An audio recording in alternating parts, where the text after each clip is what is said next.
ကျွန်တော်ဆွေးနွေးခဲ့တဲ့ဒီကလာတိဩဝါဒစာရဲ့ကိုအခြေပြုတဲ့သင်ခန်းစာပေါ့နော်ကိုကျွန်တော်အခြေခံပြီးတော့ကျွန်တော်တို့သွားပါမယ်လို့ကြာသွားပြီဆိုတော့နည်းနည်းလေးပြန်သတိရအောင်နော်အဓိကတော့ဒီရှင်ပေါလုဒီကလာတိဩဝါဒစာမှာနဲ့အခုကျွန်တော်တို့သွားတဲ့ကားတိုင်းနော်အဓိက returning to the cross ကားတိုင်းကိုကျွန်တော်ပြန်သွားမယ်တကယ်ကျတော့ရှင်ပေါလု level သူ့ရဲ့အသက်တာဟာ born again ဖြစ်တာကြာပြီနော်ကြာပြီဖြစ်တော်ညာလဲပြန်ပြီးတော့ I want you to get back to the cross I want us to get back to the cross ဆိုပြီးတော့သူပြောတယ်ဒီဥစ္စာအကြောင်းရှိတယ်။ဘာဖြစ်လို့ဒီစကားမျိုးသူပြောရတာလဲအကြောင်းရှိတယ်။နော်ဘယ်ဟာကဖြစ်ပေါ်စေတယ်လဲဆိုတော့ဂါလာတိ Bible Fellowship မှာဖြစ်ပျက်နေတဲ့အဖြစ်ပျက်ကြောင့် I want us to go back to the cross ဆိုပြီးတော့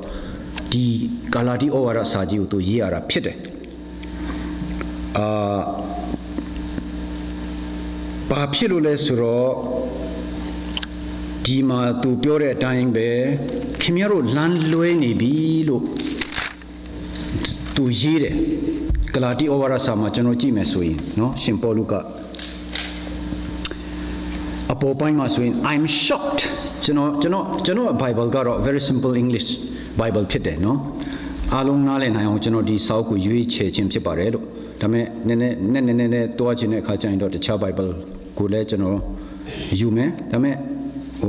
အခြေခံအဖြစ်တော့ဒီဟာကိုပဲကျွန်တော်ဖတ်ပါမယ်လို့နော်ဒီမှာ chapter 1 verse 7ကိုကျွန်တော်ဖတ်ကြည့်မယ်ဆိုရင်ရှင်ပေါလုက I'm shocked that you are turning away so soon from God ဂလာတိအတင်းသူတင်းသားတွေဂလာတိ Bible Fellowship ကိုသူပြောတယ် I'm shocked that you are turning away so soon from Godနော်ဖယားသခင်စီကနေခင်ဗျားတို့တခြားဘက်ကိုလှည့်သွားတာဒီလောက်မြန်လှည့်သွားတာကိုကျွန်တော် I'm shocked ကျွန်တော်ထိတ်လန့်သွားတယ်လို့ပြောရင်ဗမာလိုဒီလိုပြောမှာပေါ့နော် shock ဆိုတော့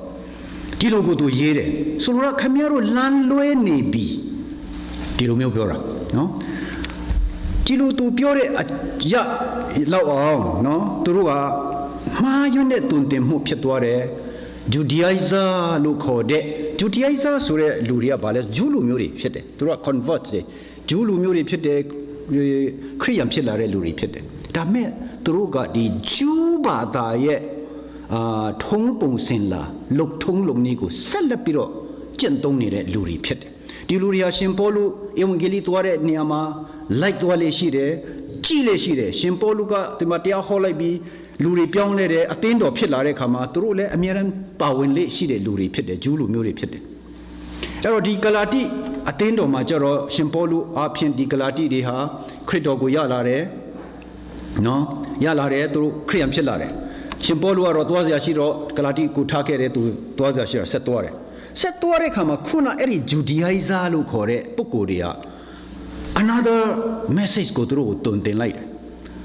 ရှင်ပေါလုကခရစ်တော်ကိုလက်ခံပြီးမယ်ဆိုရင်လုံလောက်ပြီနော်ခရစ်တော်ကကားတိုင်းမှာအားလုံးပြီးပြီ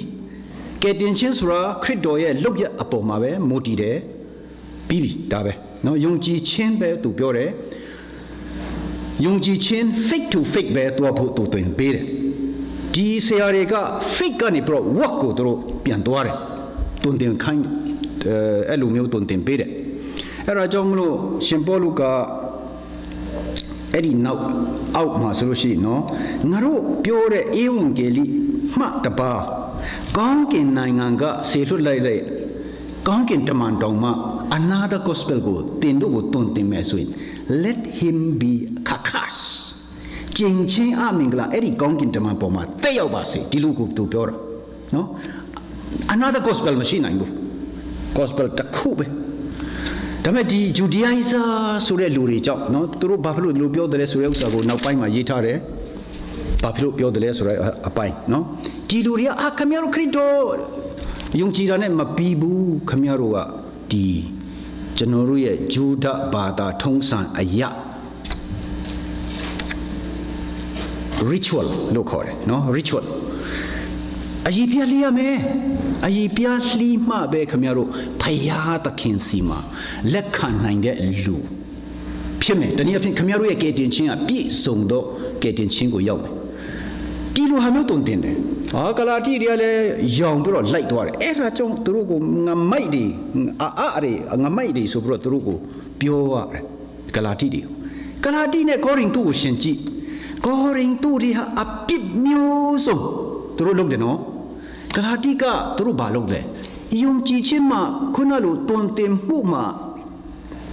ဒီလိုဖြစ်သွားတာပဲရှိတယ်သူတို့ကောရိန္သုတွေပြစ်မှားတဲ့အပြစ်မျိုးသူတို့ပြစ်မှားတယ်လို့ကျွန်တော်မတွေ့ရဒါပေမဲ့ကောရိန္သုအသင်းတော်ကိုရှင်ပေါလုကကောရိန္သုငါအားရလို့သူမပြောဘူးဂလာတိတွေကျတော့ you foolish Galatians ဆိုပြီးတော့သူပြောတယ်နော်ဒီတုန်တင်မှုမာယွန်းတဲ့တုန်တင်မှုဆိုလိုကယုံကြည်ခြင်းတစ်ခုတည်းနဲ့မရဘူးယုံကြည်ခြင်း plus လုပ်ရတဲ့အလုပ်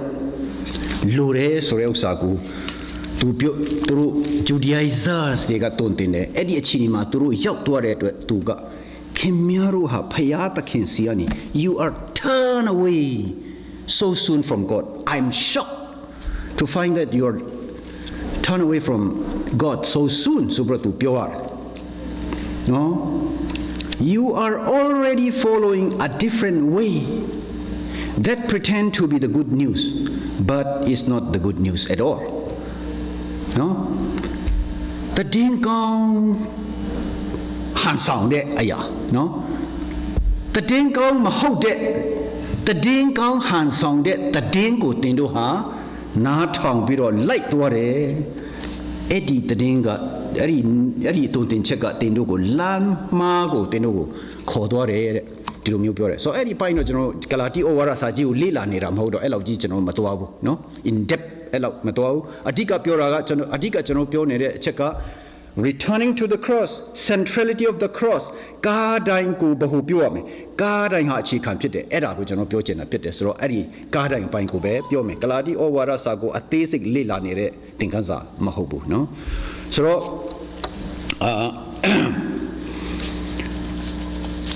ကားတိုင်းဟာเนาะကျွန်တော်တို့ရဲ့ဘဟုချက်ဖြစ်ရမယ်เนาะ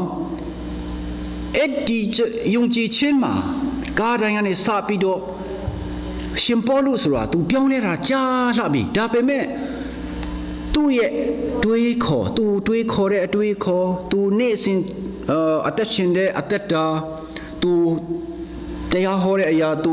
တွင်တင်ပေးတဲ့အရာ तू ကိုယ်တိုင်အသက်ရှင်တဲ့အရာအားလုံးကကားတိုင်းကိုပဲအမြဲတမ်းဒီခရစ်တော်ကနော်ကားတိုင်းပေါ်မှာ atoning နော်ဒီ atoning death ပေါ့နော်လူတွေအတွက်ကိုစားအသေးခံပေးတဲ့အရာအဖို့ခပေးတဲ့အရာဘုရားသခင်ရဲ့ plan အတိုင်းလုပ်သွားတဲ့အရာအဲ့ဒီဟာကိုပဲသူစဉ်းစားနေတယ်အဲ့ဒီဟာကိုပဲသူအမြဲတမ်းစဉ်းစားတယ်အဲ့ဒီဟာကိုပဲအမြဲတမ်းအောင်မေးတယ်ဒီလိုပဲသက်ရှင်တယ်ဂလာတိတွေကိုလည်းမင်းတို့လမ်းမှားသွားပြီဒီကားတိုင်းကိုပဲမင်းတို့ပြန်အာရုံစိုက်ပါကားတိုင်းကိုပဲပြန် focus လုပ်ပါဆိုပြီးတော့သူပြောပြတာဖြစ်တယ်ဒီကားတိုင်းဟာခမရတို့ရဲ့နော်အဓိကအချက်ဖြစ်တယ်အသက်တာမှာကားတိုင်းမှာခရစ်တော်လုပ်တဲ့အလုပ်အပေါ်မှာအခြေမခံဘဲနဲ့ဒီ Judaizers တွေတုံတင်တယ်လို့ဟာငါတို့လူရဲ့ကြိုးစားမှု human effort လိုသေးတယ်ဘုရားသခင်ရှေ့မှာမျက်နှာသာရဖို့အတွက်နော်ဘုရားသခင်ကကျွန်တော်တို့ရဲ့အသက်ရှင်ပုံသက်ရှင်နည်းကိုသူသဘောကျဖို့အတွက်ငါတို့ဒါတွေလောက်အောင်မယ်ဟိုဟာလောက်အောင်မယ်ဆိုတဲ့ဟာမျိုးပေါ့နော်ဒီမှာတော့သူတို့ခိုင်းတာတော့ဂျူဒဘာသာရဲ့ထုံးစံတိုင်းအရေးပြလျက်ရမယ်ဆိုပြီးတော့သူတို့ခိုင်းတယ်နော်အရေးပြလျက်ရမယ်အဲ့ဒါမှလုပ်လို့ရှိရင်ခင်ဗျားတို့ကဲတင်ချင်းအပြည့်စုံမရနိုင်ဘူးဘုရားသခင်ကခင်ဗျားတို့ကို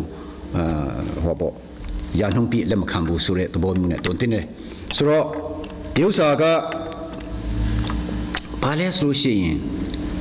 ဒီလူတွေကဘာသာရေးကို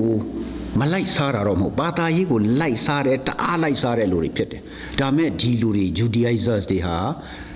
ဖယားသခင်နဲ့ခရစ်တော်နဲ့မိတ္တဟာယဖွဲ့တဲ့အသက်တာဆက်နွယ်နေတဲ့အသက်တာကျွန်တော်တို့ပြောနေတဲ့ relationship မရှိဘူးနော် relationship မရှိဘူးအဲ့ဒီဟာဖြစ်တယ်အဲ့ဒီတော့ဖယားသခင်နဲ့ဒီအသက်တာမှာကားတိုင်းဆိုတာဟာလူတွေကငါသေလို့ရှိရင်ကောင်းကင်နိုင်ငံရောက်မယ်ဘာဖြစ်လို့ဆိုတော့ခရစ်တော်ကားတိုင်းမှာအဖို့ကပေးသွားတဲ့အတွက်ကျွန်တော်သေရင်ကောင်းကင်နိုင်ငံကိုရောက်မယ်အဲ့ဒါတော့ပဲတည်တယ်ကားတိုင်းဆိုတာအဲ့ဒါလောက်ပဲသူ့အတွက်ကတကယ်တမ်းကျတော့ကားတိုင်းဟာအဲ့ဒါလောက်ပဲမဟုတ်ဘူးဆိုတာကိုပြောချင်တာဖြစ်တယ်ကျွန်တော်တို့ရဲ့ဒီလောကမှာပြင်လှင်နော်ကားတိုင်းမှာခရစ်တော်လွတ်သွားတဲ့အလုတ်ကဒီလောကအသက်ရှင်နေတဲ့အချိန်မှာပြင်လှင်အဲ့ဒီခရစ်တော်နဲ့ကျွန်တော်တို့ပူ၍ဟိုပါပေါ့ခရစ်တော်ရဲ့အသက်တာကိုပူ၍ experience ဖို့အတွက်နော်ဟောဒီလောကကျွန်တော်အသက်ရှင်နေတဲ့အချိန်မှာပြင်လှင်ပူ၍ခရစ်တော်နဲ့ပူ၍သိဖို့ရန်ခရစ်တော်ရဲ့အသက်တာကိုပူ၍experience လာဖို့အတွက်အခြေခံကကားတိုင်းပဲပြန်ဖြစ်တယ်ကားတိုင်းပဲပြန်ဖြစ်တယ်ဆိုကားတိုင်းရဲ့အတိတ်ပဲခမရရဲ့ပြစ်ကိုအကုန်လုံးခွင့်လွှတ်လိုက်တယ်အဖို့ခပေးပလိုက်တယ်ဒါတခုတည်းမဟုတ်ဘူးခင်ဗျာသိရင်ကောင်းကင်နိုင်ငံရောက်မယ်ဒါတခုတည်းမဟုတ်ဘူးဒီလောကအသက်တာမှာပင်လင်သိရဲ့အသက်တာကျွယ်ဝလာဖို့ခရစ်တော်ကဲ့သို့ပြည့်ဝလာဖို့အတွက်ကားတိုင်းကိုပဲကျွန်တော်ပြန်သွားမှာဖြစ်တယ်ကားတိုင်းရဲ့အတိတ်ပဲဟာ it is more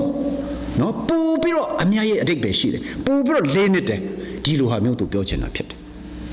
so ဒီ lesson က centrality to the cross ပြီးတခြားဟာတွေအများကြီးလာနော်အဲ့ဒီဟာတွေကျွန်တော်တင်နဲ့တိလာတဲ့အခါမှာကျွန်တော်ရဲ့အသက်တာဒီလောကအသက်ရှင်စင်မှာပြင်လင်ခရစ်တော်နဲ့ပူ၍transform ခရစ်တော်ကဲ့သို့ transform ဖြစ်လာဖို့အရန်အတွက်ကျွန်တော်တို့ကိုကူညီပေးမဲ့အရာနော်ကျွန်တော်တို့ကိုနော်ခရစ်တော်ကိုပူ၍ကျွန်တော်ရဲ့ life မှာ experience ဖြစ်လာဖို့ရန်အတွက်ပို့ဆောင်ပေးမယ့်အရာဖြစ်ပါလိမ့်မယ်ဒီဟာတွေကပူ၍တည်လာတဲ့အခါမှာ discovering when we discover more and more about Christ the cross ပေါ့နော်ကားတိုင်းနဲ့ပတ်သက်ပြီးတော့ကျွန်တော်တို့များသိရှိလာတဲ့အခါမှာသိရှိဖို့လဲလိုပါတယ်နော်ဒီကားတိုင်းမှာခရစ်တော်လွတ်သွားတဲ့အလုပ်ပြီးစီးသွားတဲ့အရာdivine accomplishment ပေါ့နော်အဲ့ဒါကိုကျွန်တော်များသိဖို့လိုတယ်ဒီတစ်ချက်ကလေးသိယုံလောက်နဲ့မရပါဘူးနော်ခရစ်တော်ကားတိုင်းမှာတည်သွားတယ်ငါအပြစ်အတွက်လောကအလုံးရဲ့အပြစ်အတွက်တည်သွားတယ်အဲ့ဒီတစ်ချက်ကလေးနဲ့ဂျေနတ်နေလို့မရဘူးအဲ့ဒီထက်များကြီးကျွန်တော်တို့ discover လုပ်ဖို့လိုတယ်နော်ဒီဂလာတိအသင်းတော်မှာခုန Judaizers လို့ခေါ်တဲ့နော်အဲ့ဒီဂျူးလူမျိုး born again ဖြစ်တဲ့လူတွေနော်ဒီလူတွေကဘာလဲဆိုလို့ရှိရင်ဒီတုန်တင်မှုအသက်ကိုတုန်တင်တယ်ဒီလူတွေရဲ့ပြဿနာကဘာလဲဆိုရင်သူတို့ religious ဖြစ်တယ်အယံဘာသာရေးကိုင်းဆိုင်တဲ့လူတွေဖြစ်တယ် relationship မရှိဘူးနောက်ပြီးတော့သူတို့ကိုယ်တိုင်မရှိုံတာမကအဲ့ဒီဂလာတိယုံကြည်သူတွေကိုပါသူတို့ကဲ့သို့တုန်တင်ပလိုက်တယ်ဆိုတော့ဘာဖြစ်လာတယ်လဲဆိုတော့ဒီလူတွေဟာကြိုးစားနေတယ်ဘာသာရေးမှာကြိုးစားနေတယ်လုပ်နေတယ်နော်သူတို့ကြိုးစားနေတယ်လုပ်နေတယ်ဒါပေမဲ့ဘာဖြစ်တယ်လဲဆိုတော့သူတို့ဟာသူတို့ကိုသူတို့လမ်းလွဲမှမသိလမ်းလွဲနေတယ်လမ်းလွဲမှမသိလမ်းလွဲသွားတယ်ရှင်းလင်းအဲ့ဒီဥစ္စာကိုဂလာတိအခန်းကြီး1ကိုဖတ်ကြည့်ရင်သိတယ်နော်ခုနကျွန်တော်ဖတ်တော့တဲ့အင်္ဂလိပ်စာမှာဟုတ်မလား you are already following a different way လမ်းတခြားကြီးမင်းတို့လမ်းလွဲပြီးလမ်းအလွဲကြီးကိုမင်းတို့တွားနေပြီဆိုပြီးတော့သူတို့ကိုပြောတယ်နော်တနည်းအားဖြင့်ပြောမယ်ဆိုရင်ဒီဘာသာရေးဒီခရစ်တော်နဲ့ experience ဖြစ်ဖို့အတွက်ကျွန်တော်ယုံကြည်သူတယောက်ရဲ့အသက်တာမှာခရစ်တော်ကို experience ဖြစ်ဖို့အတွက်လာပြီးတော့ block ဖြစ်နေတဲ့အရာကတခြားဟာမဟုတ် religion က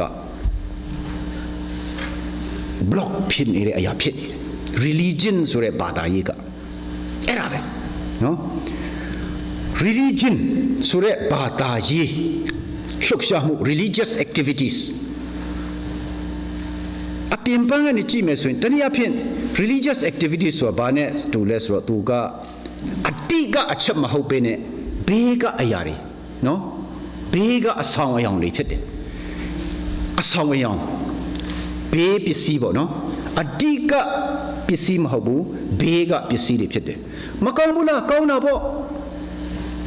တိတ်ကောင်းတယ်မကောင်းတာတခုမှမရှိဘူးကောင်းတာကြီးပဲဒါမဲ့အတိကမကြနောက်ပိုင်းဥပမာလေးနဲ့ကျွန်တော်ပြောသွားမယ်ပူရှင်းလာတယ်အတိကမကြအတိကမကြယုံတာမကအဲ့ဒီ activities တွေကိုပဲနော်ဒါတွေခင်ဗျားတို့လုပ်ရမယ်နော်ဒီဟာတွေလုပ်ရမယ်ဆိုတဲ့ဟာတွေများလာတဲ့အခါမှာ focus ကဘယ်လိုဖြစ်သွားတယ်လဲဆိုတော့ခရစ်တော်ကားတိုင်းပေါ်မှာအားလုံးပြီးစီးသွားပြီဆိုတဲ့အပေါ်မှာ focus မရောက်တော့ဘဲနဲ့ဟေးငါဒါလုပ်ရမယ်ဒီဟာလုပ်ရမယ်ဟိုကိစ္စလုပ်ရမယ်ခုနသူတို့ကိစ္စမှာဆိုအကြီးဖျားလျှက်အောင်မယ်ဟုတ်လားစသဖြင့်နော်ဒီမှာတော့အကြီးဖျားလျှက်မယ်ဆိုတာကိုဒီမှာနမူနာတစ်ခုအနေနဲ့ပြထားတယ်နော်ဒီ religious activity အများကြီးရှိနိုင်တယ်နော်ခမများစုများများတောင်းအောင်မယ်ကျန်စာကိုများများဖတ်ရအောင်မယ်အစာများများဆောင်ဖို့လိုတယ်ဟိုဟာလုပ်ရမယ်ဒီဟာလုပ်မယ်အများကြီးနော်အဲ့ဒီဟာရီမှာအာယုံကစိုက်လာတယ်တနည်းအားဖြင့်ကိုယ့်ရဲ့လုပ်ရအပေါ်မှာ focus က your focus က what Christ has accomplished on the cross ကို focus မတော်တော့ဘဲနဲ့ what I can achieve my achievement no my effort အဲ့ဒါလို့ခမည်းရဲ့ကိုကျင့်တရားခမည်းရဲ့ကြိုးစားမှုခမည်းရဲ့လုပ်ရအပေါ်မှာ focus ကဝင်သွားတယ်အဲ့ဒီလိုဖြစ်တယ်ဆိုရင်အဲ့ဒီ religious activity အဲ့ဒီအရာကသင်ကိုခရစ်တော်နဲ့ experience relationship မဖြစ်အောင်တားဆီးနေတဲ့အရာဖြစ်သွားတယ်ဆိုတာကိုပြောချင်တာ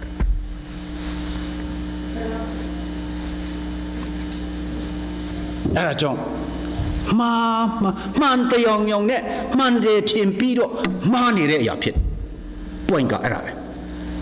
မှန်တလူနဲ့မှားနေတယ်မှားယုံမကမှားတကမှား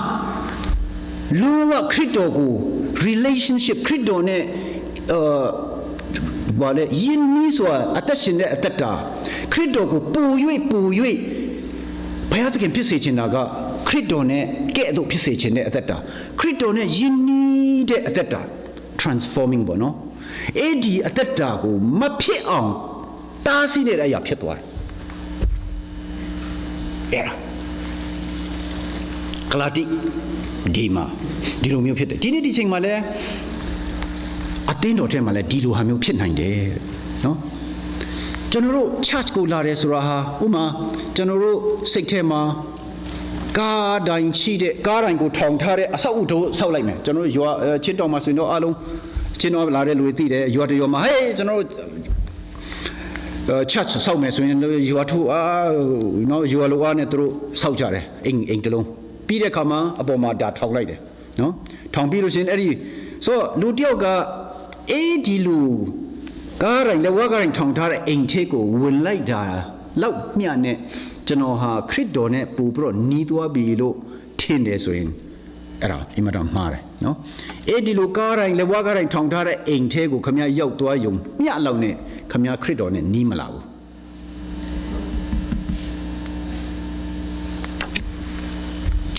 နော်ဒီ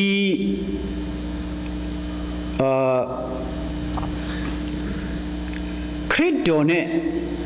ယဉ်နှီးဖို့ဗာလဲခရစ်တော်နဲ့ယဉ်နှီးတဲ့relationship ခရစ်တော်နဲ့ relationship ခရစ်တော်နဲ့ပူ၍ကျွမ်းဝင်တဲ့အတ္တ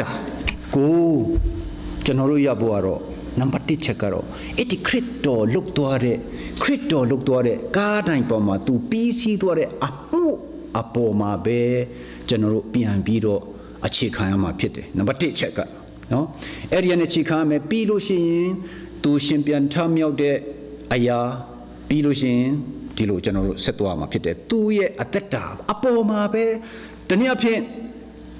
divine accomplishment ဖယားဘက်ကလုတ်ပြီးတဲ့လုတ်ရအပေါ်မှာပဲကျွန်တော်တို့က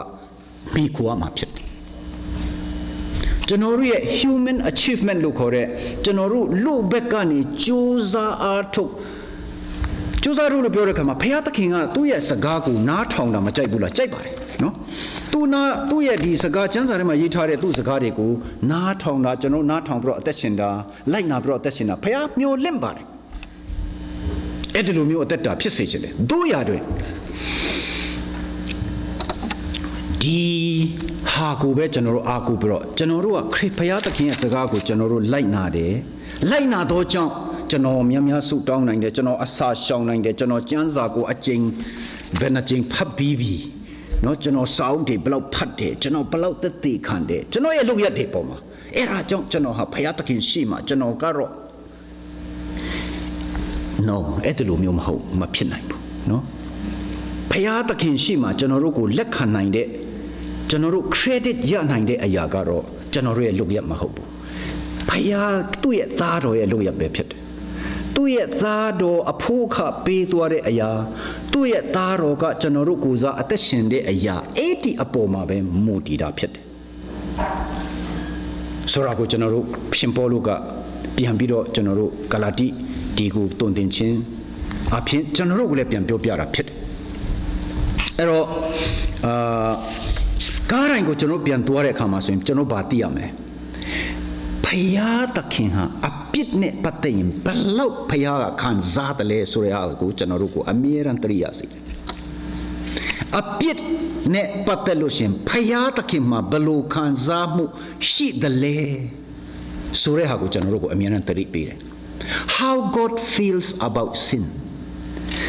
နဲ့ပတ်သက်ရင်တော့ဖယားသခင်က he never tolerate တီးမခံဘူးအဆုံးစင်ပြစ်လိုက်တယ် even if it is his own beloved son ဟုတ်မလားသူရဲ့တပါတီတော်သားတော်ပြင်ဖြစ်ပါစေအပြစ်အနေနဲ့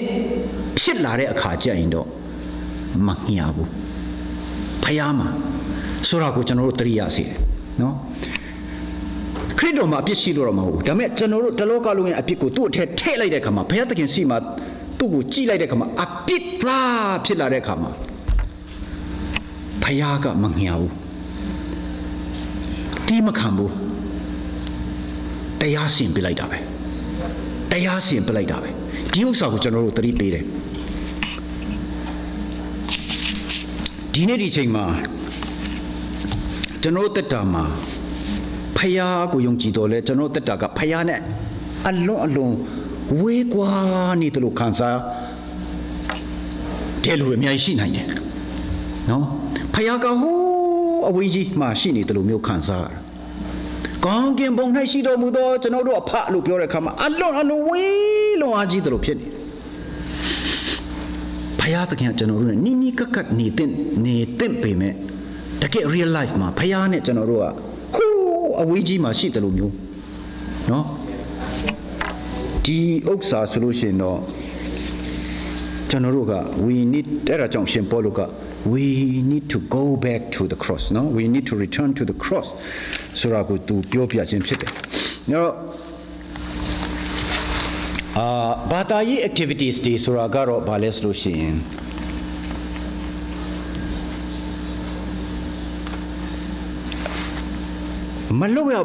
မကောင်းတာတခုမှမရှိပါဘူးကောင်းတဲ့အရာတွေဖြစ်ပါတယ်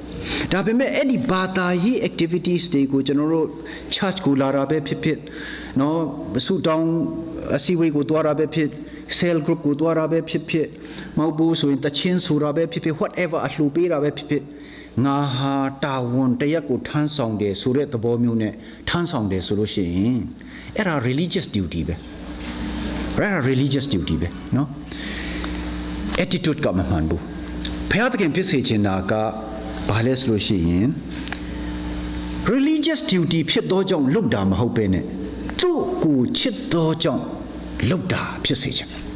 အဲ့ဒီဟာကိုမလုပ်နဲ့လို့သူမပြောပါဘူးလုပ်ပါဒါပေမဲ့လုပ်ရချင်းသည်ဘာကြောင့်လဲဆိုလို့ရှိရင်ဘာဖြစ်လို့လဲဆိုအဲ့ဒါတွေကိုလုပ်နေတယ်ဆိုရင်နော်ခမညာ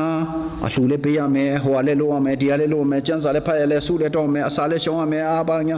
များလာတဲ့ခါမှာခရိယန်ဖြစ်ရတာအယံပင်ပန်းတယ်ခရိယန်ဖြစ်ရတာတအားပင်ပန်းလာတယ်ခရိယန်ဖြစ်ရတာဝန်ထုတ်ဝန်ပိုးကြီးထမ်းတယ်လို့ဖြစ်လာခရစ်တော်ရဲ့ရည်ရွယ်ချက်ကအဲ့ဒါလုံးဝမဟုတ်ဘူးခရစ်တော်ရဲ့ရည်ရွယ်ချက်ကဒီဂလာတိထဲမှာဂလာတိဩဝါဒစာရဲ့အဓိက message ကခမရတို့ကိုဖယားသခင်ကကျွန်ဖြစ်စေချင်တာမဟုတ်ဘူးခမရတို့ကိုဖယားသခင်ကလွတ်လပ်တော်သူဖြစ်စေချင်တာအဲ့ဒါသူ့ရဲ့ message ပဲ free man freedom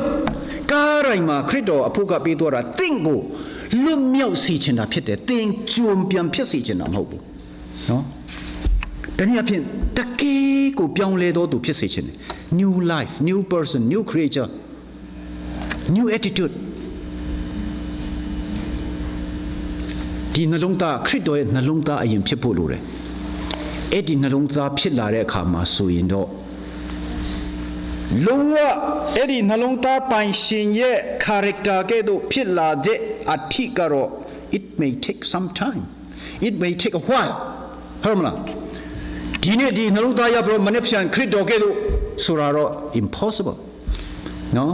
it may take a while ဒါမဲ့အဲ့ဒီနှလုံးသားဒီ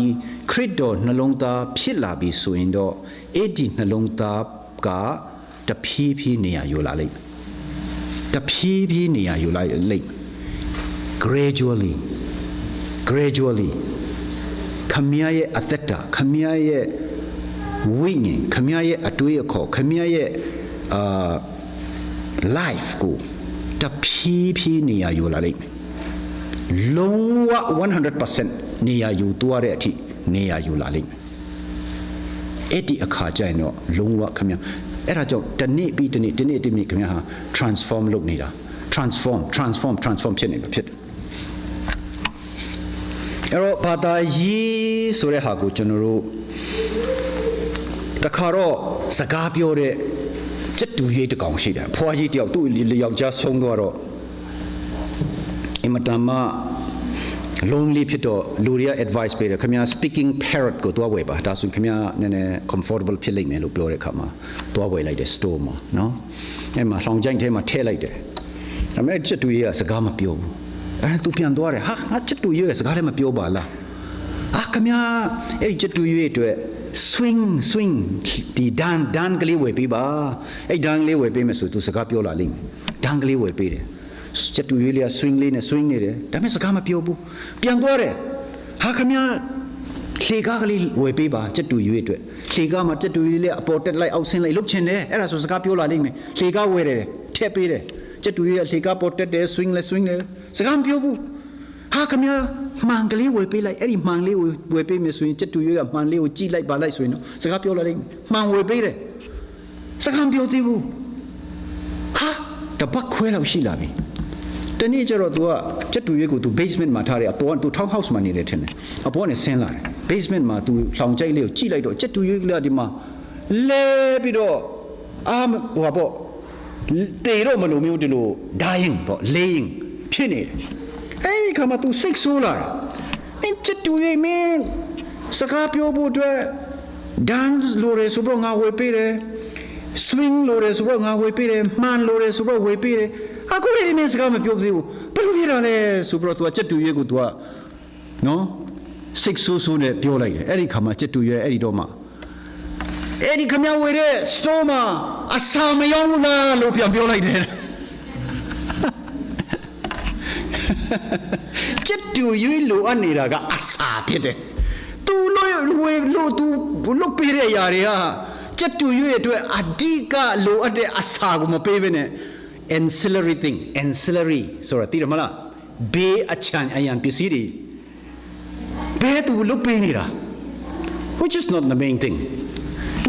is food စက်တူရေးအတွက်လိုအပ်တဲ့ main thing က food ဒါပေမဲ့ food ကိုသူမပေးဘူးဒန်တို့လေကားတို့ဟုတ်ပါတယ် they help him make happy but ancillary ပဲနော်အချွေအယံအချမ်းအယံပဲဖြစ်တယ်ဒီနေ့ကျွန်တော်တို့ရဲ့ယုံကြည်ခြင်းတက်တာမှာလဲအဓိကအချက်ကခရစ်တော်ဖြစ်တယ်နော်ခရစ်တော်ရဲ့တက်တာခ ကားတိုင်းဆိုတာဘာလဲအဲ့ဒီကားတိုင်းတိုင်းဒီတစ်ချောင်းမဟုတ်ဘူးအဲ့ဒီတစ်ချောင်းပေါ်မှာအသေးခံတဲ့ခရစ်တော်ကိုဆိုလိုတာဖြစ်တယ်အဲ့ဒီခရစ်တော်ဘာဖြစ်လို့သေးတယ်လဲအဲ့ဒီခရစ်တော်ရဲ့အသက်တာကိုပြောခြင်းဖြစ်တယ်အဲ့ဒီခရစ်တော်ကအတိကပဲအဲ့ဒီခရစ်တော်မပါဘူးဟာငါတို့ဖျားရှိခိုးဖို့အတွက်ဂီတာလိုတယ်ဟာငါတို့မိုက်လိုတယ်ဟာကင်မရာလိုတယ်ငါတို့မှာ sound box အကြီးကြီးလိုတယ်အတင်းတော်အကြီးကြီးလိုတယ်အကုန်လိုပါတယ်ကောင်းပါတယ်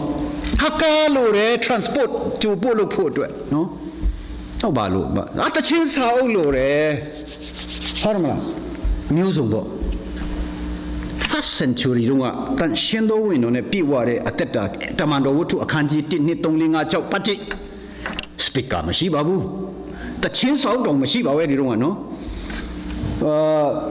ကျမ်းစာအုပ်ဆိုတာအဲ့ဒီတော့မှစာရေးတာနော်ဓမ္မဟောင်းကျမ်းပဲရှိတယ်ဓမ္မသစ်ကျမ်းဆိုတာသူတို့ရေးလို့ထွက်လာတာကျမ်းဓမ္မသစ်ကျမ်းရှိတော့မရှိသေးဘူးအဲ့ဒီတော့ကနော်နောက်ပြီးတော့ကားလည်းမရှိဘူးသူတို့နွားလဲတော့ရှိမယ်ရှင်နော်နွားလဲနော်ကားမရှိပါဘူးဟာဒီလို projector တွေဘာလည်းမရှိပါဘူးဒီလိုဟာမျိုးတွေနော်ဟာဒီလို electronic organ ဆိုဝေလာဝေးဒါပေမဲ့နိုးထားတယ်ဖယားနဲ့ပတ်သက်ရင်အယံတန်ရှင်တော်ဝင်တော်ပြည့်ဝပြီးတော့ဟုတ်တယ်မလားဖယားရဲ့နိုင်ငံတော်သူတို့ပြောလိုက်ရင်စကားပြောလိုက်ရင်လူတွေပြောင်းနေတယ် ancillary things ကအဓိကမဟုတ်ပါဘူးနော်အသင်းတော်ဆိုရမရှိဘူးသူတို့အိမ်မှာပဲတွေ့ကြတာအခုကျွန်တော် home cell လုပ်တယ်လို့ပေါ့နော်အိမ်မှာပဲသူတို့တွေ့ကြတာအဲ့ဒီတုန်းကချက်ကြီးတွေမရှိဘူးဘယ်သူတို့ရောမအုတ်ချုပ်ရေးကသူတို့ကိုအကုန်လုံးဟာလာနှစ်ကုတ်ပြီးတော့ persecution လုပ်တဲ့အချိန်ထွက်ပြေးနေရတဲ့အချိန်ပြီးတော့ပေါ်တင်ကြီး church မရှိဘူးအဓိကမဟုတ်ဘူးနော်အဓိကကတော့ဘုရားသခင်ခရစ်တော်ရဲ့အသက်တာပဲဖြစ်တယ်ဒီဟာတွေကရှင်းကောင်းပါတယ်အဆောက်အဦကြီးကြီးရှိတာလည်းကောင်းတယ်မိုက်ရှိတာလည်းကောင်းတယ်ဒါတွေရှိအကုန်ရှိတာကောင်းတယ်ဒါပေမဲ့အဓိကမဟုတ်ဘူးအဓိကတော့the main thing ဒါကြောင့်ခရစ်တော်ကရှင်ပေါလုက the main thing ချက်တူရွေးရဲ့အတွက်အဓိကအချက်ကအစာဖြစ်တယ် ancillary ဟိုလှေကားတွေဘာတွေကအဓိကမဟုတ်ဒီနေ့ကျွန်တော်တို့ religious activity ဒီဟာကောင်းပါတယ်ဒါပေမဲ့ဒါတွေကအဓိကမဟုတ်အဓိကဘုရားသခင်ခရစ်တော်ရဲ့အသက်တာခရစ်တော်ကားတိုင်းမှာအသေးခံတာဘာဒိတ်ပဲလဲကျွန်တော်အတွက်ဘာဒိတ်ပဲလဲကျွန်တော်ကအဲ့ဒီဟာကိုသဘောပေါက်ပြီးတော့အဲ့ဒီဟာကိုနေတိုင်းကျွန်တော်ရဲ့အသက်တာမှာလက်တွေ့ကျင့်သုံးဖို့ဖြစ်တယ်။ကျုပ်စာအဓိကဖြစ်တယ်။အဲ့ဒီလိုမျိုးနဲ့ကျွန်တော်တို့သွားဖို့ကအဓိကဖြစ်တယ်။ဘာဖြစ်လို့လဲဆိုတော့အဲ့ဒီလိုမလုပ်ဘဲနဲ့ဒီလိုမျိုးဘာဆိုတော့ဒီခုနလို external activities တွေကိုလုပ်တဲ့ဥစ္စာကိုကျွန်တော် legalism လို့ခေါ်တယ် legalism ကတော့သူတို့ဘာနဲ့ခမရဲ့ spirituality ကိုเนาะခမရဲ့ဝိညာဉ်ရေးရာကိုဘယ်လိုတိုက်တာလဲဆိုတော့ how active you are เนาะခမဒီလှုပ်ရှားမှုတွေမှာဘယ်လောက်ပါဝင်တယ်လဲဘယ်လောက်တက်ကြွတယ်လဲအဲ့ဒါနဲ့တိုင်းတာเนาะခမရဲ့ activity နဲ့တိုင်းတာဒီဥစ္စာ legalism လို့ခေါ်တာဆိုတော့ဒီ legalism ကတော့ဒါလုပ်ပါဟိုလုပ်ပါဘယ်တော့မှမဆုံးနိုင်ဘူးတဲ့เนาะဘယ်တော့မှမဆုံးနိုင်ဘူးဆိုတော့အဲ့ဒီအဲမှာဒီရှင်ပေါလုထဲမှာအဲ့ဒီ Judaizers တွေဟာ legalist တွေပဲနော်ခင်ဗျားလည်းခရစ်တော်ကိုအတိကမထားဘဲနဲ့ဖယားသခင်လုပ်တော်တဲ့အလုပ်ကိုအတိကမထားဘဲနဲ့ခင်ဗျားလူလုပ်ရမယ့်အလုပ်ပိုင်းကိုပြောလာတယ်ဦးစားပေးလာတယ်ဆိုရင်ခင်ဗျားလည်း Judaizer ဂိုင်းဝင်ဖြစ်သွားပြီ Judaizer ဂိုင်းဝင်ဖြစ်သွားပြီအဲ့ဒီဖြစ်သွားတာအကြောင်းမဟုတ်ဘူးဘာဖြစ်သွားမလဲဂလာတိအခန်းကြီး1ထဲမှာရေးထားတဲ့အတိုင်းခင်ဗျားလမ်းလွဲသွားပြီဖယားသခင်ရဲ့အသက်တာနဲ့ experience ဖြစ်ဖို့အတားအဆီးဖြစ်သွားပြီဘာဖြစ်လို့ဆိုတော့ဒီလို legalism religion activities တွေပဲအာယုံစိုက်လာတဲ့အခါမှာနော်လူတွေကခရစ်တော်ကို experience မဖြစ်တော့လူတွေကခရစ်တော်ကို experience မဖြစ်နိုင်တော့ဒါကြောင့်တိတ်ကြောက်စရာကောင်းတဲ့အရာဖြစ်တယ်ဒီ religious ဖြစ်တာ legalist ဖြစ်တာဟာအင်မတန်ဘာဖြစ်လို့လဲဆိုတော့အဲ့ဒီအချိန်မှာဆိုရင် you are disconnected ဖြစ်သွားတယ်ခရစ်တော်ရဲ့အသက်တာနဲ့အဆက်ပြတ်သွားတယ်အဲ့ဒါလိုတက်ချင်လာတဲ့အခါအဲ့ဒါကိုကျွန်တော်ဂလာတိအခန်းကြီး9အငယ်1နဲ့4မှာရှင်းရှင်းလေးရေးထားတယ်နော် for 4ကိုပဲကျွန်တော်အဓိကဖတ်လိုက်မယ်ဂလာတိအခန်းကြီး9အငယ်4 No? If you are trying to make yourselves right with God by keeping the law, no? Di kuna law re upare ta re, no? Ni look tongli. Eda di gu lai na chen a phin phaya takin shi ma ting ko tin mangkan de mangkan bu chuza ni re su yin, you have been cut off from Christ. You have been cut off from Christ. You have fallen away from God's grace. Eraဖြစ်သွားတယ် Cut off from Christ, fallen away from God's grace.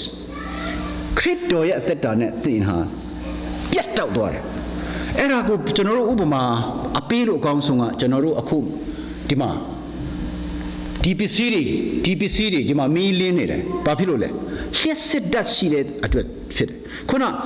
ခရစ်တော်နဲ့အသက်တာနဲ့ပြတ်တောက်သွားတယ်သူ့ရဲ့ကြီးစုတော်နဲ့ကနေကျသွားတယ်ဆိုတဲ့ဥစ္စာကိုနမူနာအကောင်းဆုံးကတော့လျှက်စစ်တတ်ဖြစ်တယ်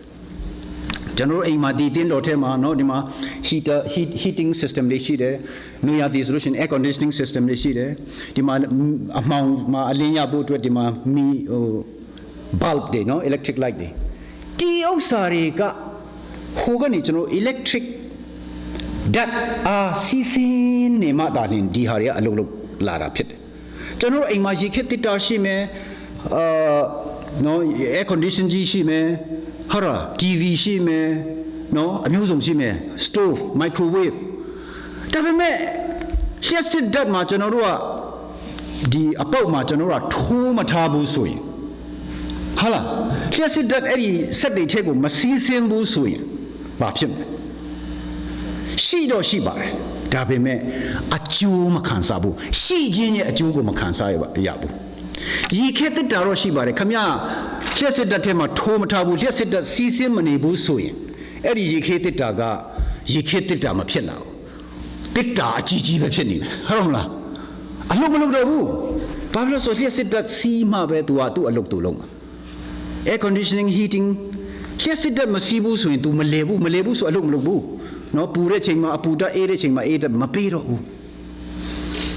ကျွန်တော်တို့လည်းဒီမှာဂလာတိမှာပြောထားတာကအဲ့တလူမျိုးခမည်းအသက်ရှင်တယ်ဆိုရင်ကိုယ့်ရဲ့လုတ်ရခရစ်တော်ကိုအာယုံမဆိုင်ဘဲနဲ့ဖယားသခင်လုတ်တဲ့အပိုင်းကိုအာယုံမဆိုင်ဘဲနဲ့ခမည်းလုတ်တဲ့လုတ်ရပေါ်မှာပဲအာယုံဆိုင်လာတယ်အဲ့ဒီအပိုင်းဒါတွေလုံးမှာပဲဖယားကငါ့ကို favor ပေးမယ်ငါ့ကိုလက်ခံမယ်ဆိုပြီးတော့အဲ့ဒီလူတက်ရှင်လာမယ်ဆိုရင်တဲ့ရှင်းတယ်ခမည်းဟာပြတ်တောက်သွားတယ်ခရစ်တော်ရဲ့တက်တာနဲ့ပြတ်တောက်သွားတယ် cut off ရှင်းတယ်အဲ့ဒါထက်ရှင်းတာပါရှိ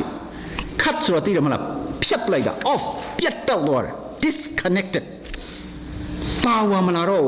လုံးဝမလာတော့ခရစ်တော်ရဲ့အသက်တာလုံးဝကိုမရှိတော့အဲ့ဒီခါမှာခမည်းရဲ့အသက်တာမှာလည်းခရစ်တော်ကိုမခံစားရတယ်လို့ခမည်းရဲ့လှုပ်ရှားမှုအပြင်အခြားသူကခမည်းခရစ်တော်ကိုမမြင်တော့တိတ်ကြောက်စရာကောင်းတယ်ခမည်းမလှုပ်ရှားဘူးလားလှုပ်ရှားတာပေါ့ activity မလုပ်လားလုပ်တယ်ဒါပေမဲ့ခမည်းလုပ်တဲ့ဟာမှားနေခမည်းလုပ်တဲ့ဟာမှားနေတယ်ဂလာတိဩဝါဒစာကျွန်တော်တို့တုံတင်တာအဲ့ဒါဖြစ်တယ်ဒါကြောင့် we need to go back to the cross ကားတိုင်းကိုကျွန်တော်ပြန်သွားဖို့လိုတယ်ကားတိုင်းကို returning back to the cross ဆိုတဲ့ဥစ္စာကိုပြောတာဖြစ်တယ်ဒီနေရာမှာကားတိုင်းမှာခရစ်တော်သေတာဟာကျွန်တော်တို့ကိုဂလာတိဩဝါဒစာအခန်းကြီး1အငယ်4မှာဂလာတိဩဝါဒစာအခန်းကြီး1အငယ်4မှာဆိုရင် He died for our sins just as God our Father planned in order to rescue us from this evil world in which we live ရည်ရွယ်ချက်ထဲမှာကားတိုင်းမှာခရစ်တော်သေအသေးခံခြင်းရဲ့ရည်ရွယ်ချက် one big thing ကဘာလဲဆိုလို့ရှိရင် in order to rescue us တနည်းအားဖြင့် in order to rescue လို့တုံးလဲတော့တချို့နေရာမှာ in order to deliver us လို့လည်းတုံးလို့ရတယ်နော် in order to deliver us or in order to rescue us from this evil world in which we live ဒီဆုံးရတဲ့လောကကနေကျွန်တော်တို့ကိုကယ်တင်ဖို့ဖြစ်တယ် world လို့ပြောတဲ့အခါမှာဒီကဘာကြီးကိုပြောတာမဟုတ်ဘူး system ကိုပြောတာဖြစ်တယ် organized system နော်ဥမာ music world political world financial world educational world အဲ့ဒီဟာတွေနော်အနုပညာလောကနိုင်ငံကြီးလောကဟုတ်တယ်မလားစာပေလောကစီးပွားရေးလောကအဲ့ဒီလောကတွေကိုပြောတာလူဖန်တီးထားတဲ့အရာတွေစနစ်ကိုပြောတာ system ကိုပြောတာအဲ့ဒီလူဖန်ဆင်းထားတဲ့စနစ် to produce a specific product or a specific outcome ပေါ့နော်ဖြစ်လာဖို့အတွက် well organized လုပ်ထားတဲ့အရာဖြစ်တယ်AD system ထဲနေကျွန်တော်တို့ကိုကယ်တင်ဖို့ deliver လုပ်ဖို့ rescue လုပ်ဖို့ဖယားခရစ်တော်ဒီကားတိုင်းမှာတည်တာဖြစ်တယ်အဲ့ဒါကြောင့်မလို့ရှင်ပေါလုကပြောတယ်လေဂလာတိအခန်းကြီး6အငယ်14မှာဂလာတိအခန်းကြီး6အငယ်14ကအတိကတော့ချက်ဖြစ်တယ်ဘယ်လိုပြောလဲ because of that cross နော်ဂလာတိအခန်းကြီး6အငယ်14မှာMay I never boast except in the cross of our Lord Jesus Christ, through which the world has been crucified to me and I to the world. ကျွန်တော်ဝါကြွားမယ်ဆိုရင်တော့ကားတိုင်းပဲကျွန်တော်ဝါကြွားမယ်တဲ့အဲ့ဒီကားတိုင်းကြောင့်မလို့ဒီလောကဟာဆိုရင်ကျွန်တော်အတွက်ကားတိုင်းမှာရိုက်တချင်းခံရတယ်ကျွန်တော်အတွက်ဒီလောကအတွက်ကျွန်တော်ဟာကားတိုင်းမှာရိုက်တချင်းခံရတယ်သူဆိုလိုတာကဘာလဲဆိုရင်အဲ့ဒီလောကခုနပြောတဲ့ system world system အတွက်ဆိုလို့ရှိရင်ကျွန်တော်ကအသေးကောင်းပဲကျွန်တော်အတွက်လည်းပဲအဲ့ဒီ worldly system တွေဟာအသေးကောင်းပဲကျွန်တော်ဟာအဲ့ဒီ world system တွေအတွက်အသက်ရှင်တဲ့လူမဟုတ်ဘူးအဲ့ဒါလို့မဖြစ်အောင်ခရစ်တော်ကကားတိုင်းမှာအသေးခံရခြင်းဖြစ်တယ်အတိတ်ပဲကားရရဲ့အတိတ်ပဲခရစ်တော်တည်ခြင်းရဲ့အတိတ်ပဲကိုကျွန်တော် we need to dig deep into it ဟာမလားကားရမှာကျွန်တော်တို့ပြည်ကိုခရစ်တော်အကုန်လုံးကိုစားခံသွားတယ်အဲ့ဒီတစ်ချက်လောက်လေးနဲ့မရ we need to go further we need to dig deeper တော့ဖို့လို့ဘာဖြစ်လို့ကားရမှာတည်တာလဲ to deliver us from this evil world world means ခုနပြောတဲ့ world system တွေကိုပြောတာနော်ဆိုတော့ဖယားသခင်ဒါကြောင့်6:14ဟာအဓိကတော့ချက်ဖြစ်တယ်ဂလာတိခန်းကြီး6ငယ်14ဒီလောကဟာကျွန်တော်အတွက်အသေးပဲကျွန်တော်အတွက်ဒီလောကဟာအသေးပဲတဲ့ကျွန်တော်ဟာဒီလောကအတွက်သက်ရှင်ဖို့မဟုတ်ဘူးဒီလောကအတွက်ကျွန်တော်ဟာလည်းအလကားကောင်ပဲဖြစ်တယ်အတုံးလို့မရနော်ဒီလိုမျိုးပြောတယ်ဆိုတော့ world ဆိုတာကခတ်တူတူပြောရင်တော့ခရစ်တော်ကိုပထုတ်ထားတဲ့စနစ်မှန်သမျှဟာ world ပဲလောကဒီလောကဆိုတာခရစ်တော်ကိုပထုတ်ထားတဲ့ခရစ်တော်ကိုဖယ်ရှားထားတဲ့စနစ်မှန်သမျှဒီလောကပဲခရစ်တော်မပါတဲ့မိသည့်စနစ်မဆိုအဲ့ဒါဟာလောကပဲအဲ့ဒီလောကနဲ့ဆိုရင်တော့ခင်ဗျားဟာရှင်ပေါလုကဲ့သို့အသေးကောင်ဖြစ်ဖို့လိုတယ်အဲ့ဒါလိုဖြစ်ဖို့ခရစ်တော်ဟာကားတိုင်းမှာလာအသေးခံခြင်းဖြစ်တယ်အဲ့ဒါလိုမဖြစ်သေးတဲ့၍ကာလပတ်လုံးခင်ဗျားဒီ Christ နဲ့ relationship ကတော့နည်းနည်းခက် intimate relationship ကပိုဝေးသွားမယ်ခင်ဗျားလုပ်နေတာ religious activity ပဲဖြစ်နောက်ပြီးတော့ခင်ဗျားရဲ့အတွေးခေါ်မှာငါမြတ်လုပ်ရင်ငါမြတ်ဖတ်ရင်ငါမြတ်ဆုတောင်းရင်ဖះကြိုက်မယ်လို့ထင်ကောင်းထင်တယ်အဲ့ဒီအထင်ကို၌ကိုကအဲ့ဒီအယူအဆအဲ့ဒီခံယူချက်ဒီဂလာတိခန်းကြီး1ထဲမှာပြောထားတဲ့အတိုင်းခရစ်တော်နဲ့ယဉ်နှင်းဖို့အတွက်အတားအဆီးဖြစ်နေတဲ့အရာတွေဖြစ်နေတယ်အဲ့ဒါကိုကျွန်တော်ဒီနေ့ Dr. Tony Evans ကနေပြီးတော့ကျွန်တော်တို့ကိုကားတိုင်း let's return to the cross let's go back to the cross ဆိုတဲ့ message နဲ့ကျွန်တော်တို့ကိုပြန်ပြီးတော့တွန်းတင်ပေးတဲ့အရာဖြစ်တယ်ကျွန်တော်တို့အဲ့ဒါကိုပြန်ပြီးတော့ ပြန်ယူအောင်ဒီလောကနဲ့ပတ်သက်ပြီးလို့ရှိရင်ဒီလောကထဲမှာခမည်းသွားလို့ရှိရင်ရေနဲ့တူတယ်ရေထဲမှာခမည်းဝင်သွားလို့ရှိရင်ကြာနေလို့မရဘူးဘာလို့ဆိုတော့ခမည်းကိုဖန်ဆင်းထားတာရေထဲမှာအသက်ရှင်ဖို့မဟုတ်ဘူးရေထဲမှာခမည်းကြာအသက်ရှင်ဖို့ဆိုလို့ရှိရင်ခမည်းကခမည်းရဲ့လောကမှာရှိတဲ့အောက်ဆီဂျင်ယူသွားဖို့လိုတယ်အောက်ဆီဂျင်ကိုခမည်းတင့်တဲ့အောက်ဆီဂျင်တင့်ယူသွားပြီးတော့ဝင်သွားတဲ့အခါကျမှပဲခမည်းရေထဲမှာကြာနေလို့ရမယ်သူတို့ရဲ့လောကထဲမှာအဲ့ဒီရေထဲမှာကြာနေဖို့ဆိုလို့ရှိရင်တော့ခမည်းရဲ့လောကမှာရှိတဲ့အောက်ဆီဂျင်ကိုခမည်းနဲ့တပါးတည်းယူသွားဖို့လိုတယ်ခုနဖယားသခင်မပါတဲ့စနစ်တွေကဒီလောကကိုပုံဆောင်တယ်ဖယားသခင်မပါတဲ့စနစ်ထဲမှာခမည်းဒီကြာနေဖို့နဲ့အသက်ရှင်ဖို့ဆိုလို့ရှိရင်ခမည်းရဲ့လောကထဲမှာရှိတဲ့အောက်ဆီဂျင်ကိုယူသွားဖို့လိုတယ်အဲ့ဒါပါလေကားတိုင်းပဲ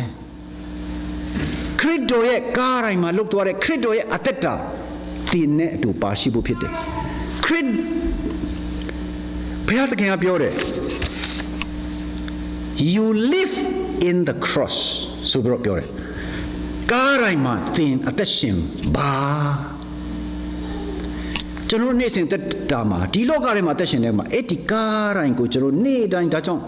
ငါနောက်လိုက်လို့တော်သူသည်မိမိကိုယ်ကိုငင်းပြ၍မိမိကားတိုင်းကိုနေ့တိုင်းထိုင်၍ငါနောက်သို့လိုက်ရမည်ခရစ်တော်ကိုယ်တိုင်ပြောတယ်အဲ့ဒီ cross ဟာကျွန်တော်တို့ ਨੇ အမြဲတမ်းပါဖို့ဖြစ်တယ်အဲ့ဒါမပါဘူးဆိုရင် imagine ကိုယ်စဉ်းစားပါရေထဲမှာခင်ဗျားသွားမယ် oxygen မပါဘူးဆိုခင်ဗျားဘယ်လောက်နေနိုင်မလဲပြန်မထွက်လာဘူးဆိုရင်ခင်ဗျားအသက်ရှူပြီးတော့ရေကိုရှူမိလိုက်မယ်ရေကိုခင်ဗျားရှူမိလို့ရှင်တော့တည်သွားမယ်တည်ုံပဲရှိမယ်အသက်မရှင်တော့နော်ရေထဲကိုဥမာဒီမြစ်ချောင်းအင်းအိုင်ကိုမစင်စားနဲ့တမုတ်တရားထဲမှာဟိုး diver တွေရှိတယ်အနက်ကြီး dive ထိုးတဲ့လူတွေရှိတယ်သူတို့ကျတော့ pressurized vessel လို့ခေါ်တယ် pressurized vessel ကိုသူတို့တခါတည်းယူသွားတယ်အဲ့ဒီ pressurized vessel ထဲမှာလေကို pressurized လုပ်ထားတယ်ဘာဖြစ်လို့ဆိုတော့အနက်ကိုခမည်းရေအနက်ထဲကိုခမည်းဝင်လေ pressure များလာအဲ့ဒီ pressure ကိုခံနိုင်ဖို့အတွက်ခမည်းမှာ another pressure လိုတယ်ရေရဲ့ဖိအားကခမည်းကိုတခါတည်းဒီလိုအဖိမခံရအောင်ခမည်းကအဲ့ဒီဖိအားကိုပြန်တွန်းကန်ဖို့တဲ့ဖိအားနဲ့လုပ်ထားတဲ့ဝတ်စုံဝတ်သွားဖို့လိုတယ်မဟုတ်လို့ရှင်တော့ခမည်းအဲ့ဒီဖိအားကခမည်းကိုအသေးစီရင်သွားလိမ့်မယ်ဒါကြောင့်ဒီလောကမှာကျွန်တော်အသက်ရှင်တဲ့အခါမှာဒီလောကရဲ့ဖိအားရှိနဲ့လေးဝင်လေခမည်းဒီလောကမှာအကောင်အကြီးကြီးဖြစ်ခြင်းလေခမည်းနဲ့ဝင်ဖို့လိုမယ်အဲ့ဒီလိုနဲ့ခမည်းဝင်လာတဲ့အခါမှာဖိအားများလာလေဖြစ်လိမ့်မယ်